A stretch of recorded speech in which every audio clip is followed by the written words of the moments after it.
Kitchen khichdi చేస్తున్నాను. చాలా టేస్టీగా ఉంటుంది.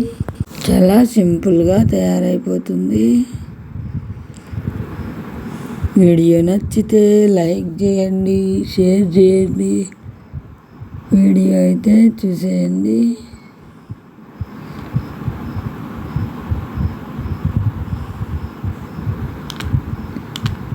ఈ కిచిడి తయారీ విధానం చూద్దాం.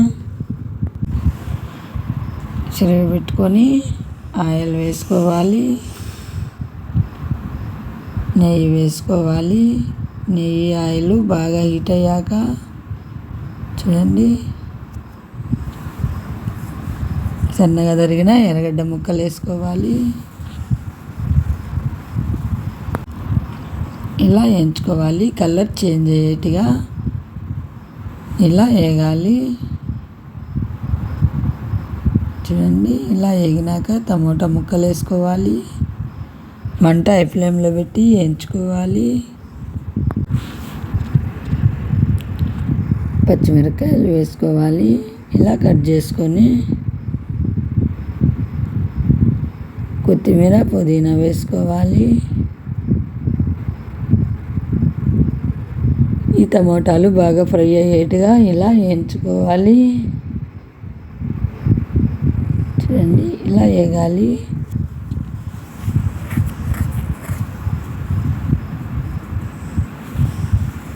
చక్కగా వేగుతుంది చూడండి.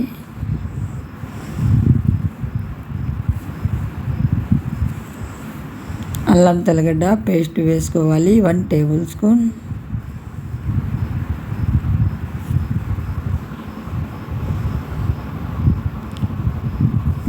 ధనియాల పొడి 1 టేబుల్ స్పూన్ వేసుకోవాలి. వేయించుకోవాలి. ఇలా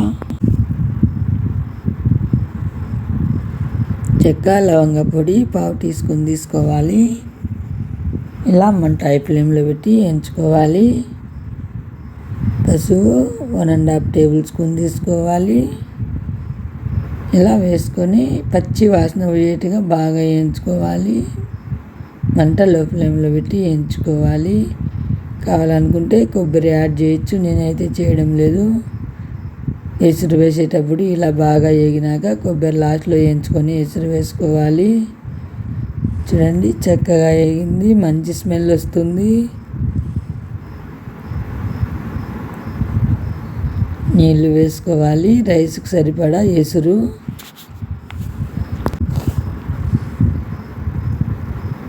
రుచికి సరిపడా కల్లుప్పు వేసుకోవాలి రైస్లోకి.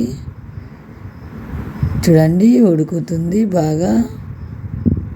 ఇలా ఉడికినాక నానబెట్టుకొని 1 గంట బియ్యము శుభ్రంగా గాలిచ్చి కడిగి వేసుకోవాలి. పెసరపప్పు వేస్తున్నాను నేనైతే.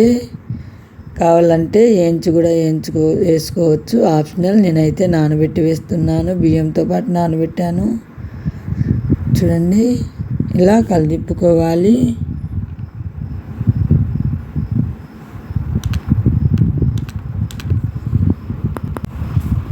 ఇలా కలిదిప్పుకోవాలి.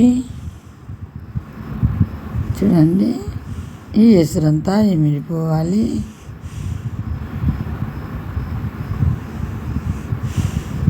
చూడండి,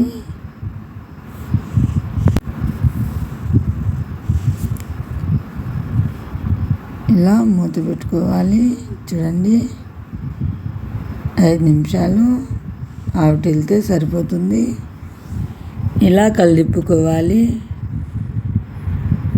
మా అయితే పాత బియ్యము, అందుకే 1 గ్లాసుకు 1 పావుకు 2 పావులు నీళ్లు వేశాను. గంట బియ్యం నానబెట్టాను. కొత్త బియ్యం అయితే అర్ధగంట బియ్యము గంట అయినా నానబెట్టి పావున్నర ఎసురు వేయండి, కరెక్ట్గా రైస్ కుక్ అవుతుంది. చూడండి, ఆవటిల్తుంది, చక్కగా ఆవటిల్లింది. వీడియో నచ్చితే లైక్ చేయండి, షేర్ చేయండి. చికెన్ కర్రీతో తింటే చాలా టేస్టీగా ఉంటుంది. శనగగింజల కర్రీతో తిన్నా చాలా టేస్టీగా ఉంటుంది. కొబ్బరి చట్నీ అయినా వంకాయ పప్పు అయినా కూడా తినచ్చు, ఆప్షనల్, మీ ఇష్టం ఏదైనా తినచ్చు. నేనైతే శనగగింజల చట్నీతో తింటున్నాను.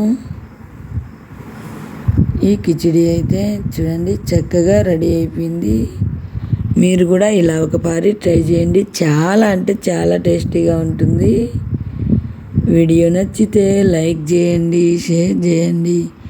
ఫస్ట్ టైం నా ఛానల్ చూస్తున్నట్టయితే సబ్స్క్రైబ్ చేయండి. ఇండియా దుబాయ్ వీడియోలు చూడండి. Thank you for watching video.